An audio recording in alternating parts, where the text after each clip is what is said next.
Ludovic Toro.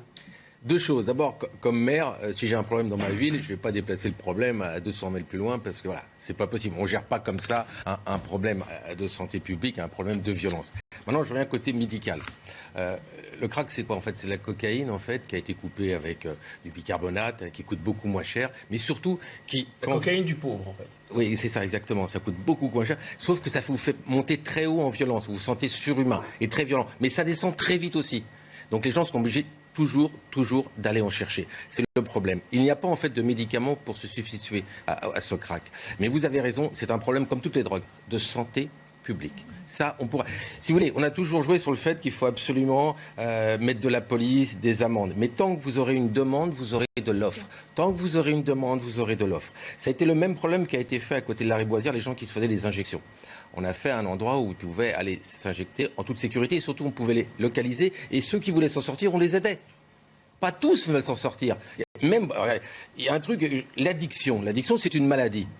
Au niveau de l'alcool, c'est rentré. Voilà, il y a les consultations dans les hôpitaux. On les aide, c'est pareil. Vous savez, quelqu'un qui a bu une bouteille de whisky, il va taper sur sa femme, il va être violent. Et il peut la violer aussi. Je veux dire, ça s'est déjà vu, des gens qui sont alcooliques. Donc, voyons cela comme une maladie et rentrons par ce prisme de santé publique, pourtant, au lieu d'aller toujours dans... Et attendez, il est poussé. On croirait des lépreux.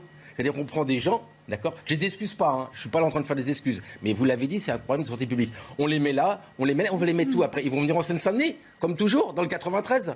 Excusez-moi, c'est pas comme ça qu'on gère de l'humain. Même s'ils sont fautifs, on essaie de les sortir de là. Parce que ce qui s'est passé dans la nuit d'hier, excusez-moi, on s'y attendait, mais ça, attendez, pour les essais. Et Pierre Licia nous a dit que c'était le lot commun de ce qui... Des années, dizaines d'années qu'on agresse tout le monde.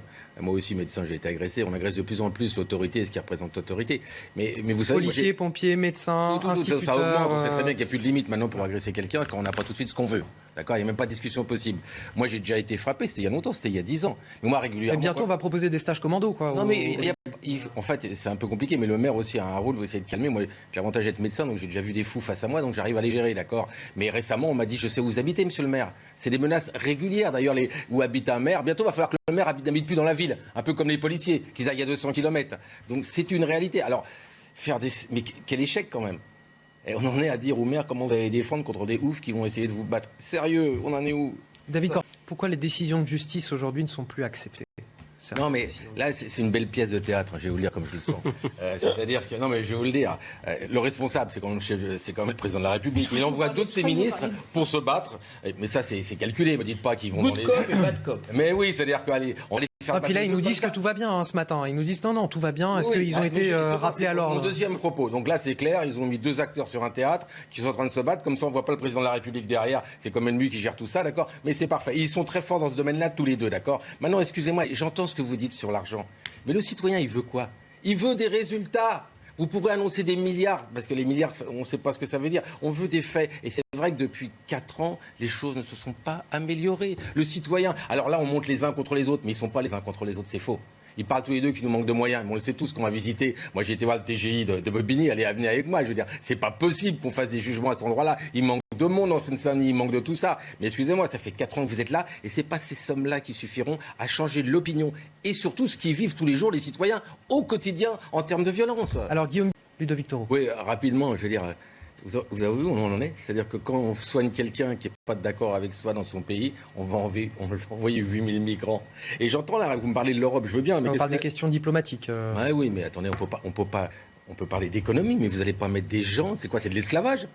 On met des gens, vous avez raison, des bébés, tout ça, on les laisse passer. Ils les ont laissés passer à 8000. Ils ont pas fait. Ils ont fait exprès parce qu'on a sonné quelqu'un qui n'était pas d'accord sur le Sahara, tout ça. Mais attendez, on joue pas avec la vie comme ça. Et puis j'entends, vous parlez de l'Europe, mais qu'est-ce qu'elle a dit, la vice-présidente de la Commission européenne? Personne ne peut intimider ou faire chanter l'Union européenne sur le thème migratoire. Et après qu'on ait dit ça, parce que c'est vrai que c'est des mots. Je veux bien tous ces mots. Pardon, mais ce qui est... Nous, Ludovic Toro, puisque vous êtes aussi médecin et maire UDI de Coubron, en Seine-Saint-Denis, vous réjouissez aussi de voir de plus en plus de jeunes, je parle d'avoir envie de se faire vacciner. C'est-à-dire que cette dernière semaine surtout, on a constaté beaucoup de jeunes dans les centres de vaccination. C'est une bonne chose, c'est une bonne nouvelle. Rappelez-vous, depuis le début, on dit qu'il faut qu'on arrive à 80-90% d'immunité collective. C'est-à-dire où on a été touché par la maladie, où on est vacciné. Aujourd'hui, on est à 40%, en additionnant ceux qui ont été malades et ceux qui ont été vaccinés. Donc, on a encore du chemin, on n'est pas encore aux 80%. Donc, maintenant, les variants, c'est ce qui s'est passé en Angleterre. Vous savez, eux, ils sont à 8% 1000, nous, on est encore à 125. Et dans le nord-ouest de l'Angleterre, ils ont vu, comme nous, un cluster et ils ont vite été vaccinés. C'est ce qu'il faut faire, parce que de toute façon, bon, l'OMS, elle dit ce qu'elle veut, mais elle dit quand même que la vaccination peut bloquer les formes graves. Donc dès qu'il y a un endroit comme ça, même avec un variant, vite, allons vacciner, je dirais 100% pour bloquer. Et ce sera beaucoup plus efficace que tracer tout ça qui marche plus du tout. D'ailleurs, de toute façon, on ouvre tout. Mais aujourd'hui, il y aura des variants. Et la problématique du variant, c'est la rapidité de contagiosité. C'est ça, en fait, le problème. Et depuis le début, vous avez vu avec l'anglais, avec les autres... Et ce variant est rapide, justement. Oui, parce qu'il a formé un cluster.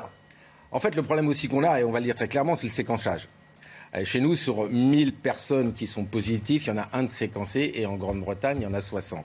Donc nous, on se rend compte parce qu'il y a un cluster. On dit comment ça se fait que brutalement, à un endroit, il y en a autant ? Parce qu'il y a un variant. C'est comme ça qu'on le découvre. Et tant qu'on ne sera pas à 80%, il y aura des variants qui vont arriver. Et le meilleur moyen de les neutraliser, c'est de vacciner tout le monde parce qu'il y a quand même une efficacité aujourd'hui, quel que soit le variant. Victor. Oui, il faut ouvrir, mais je vous ai rappelé les chiffres, on est à 40%. J'ai vu qu'il y a les masques qui disent ouvrons et voyons.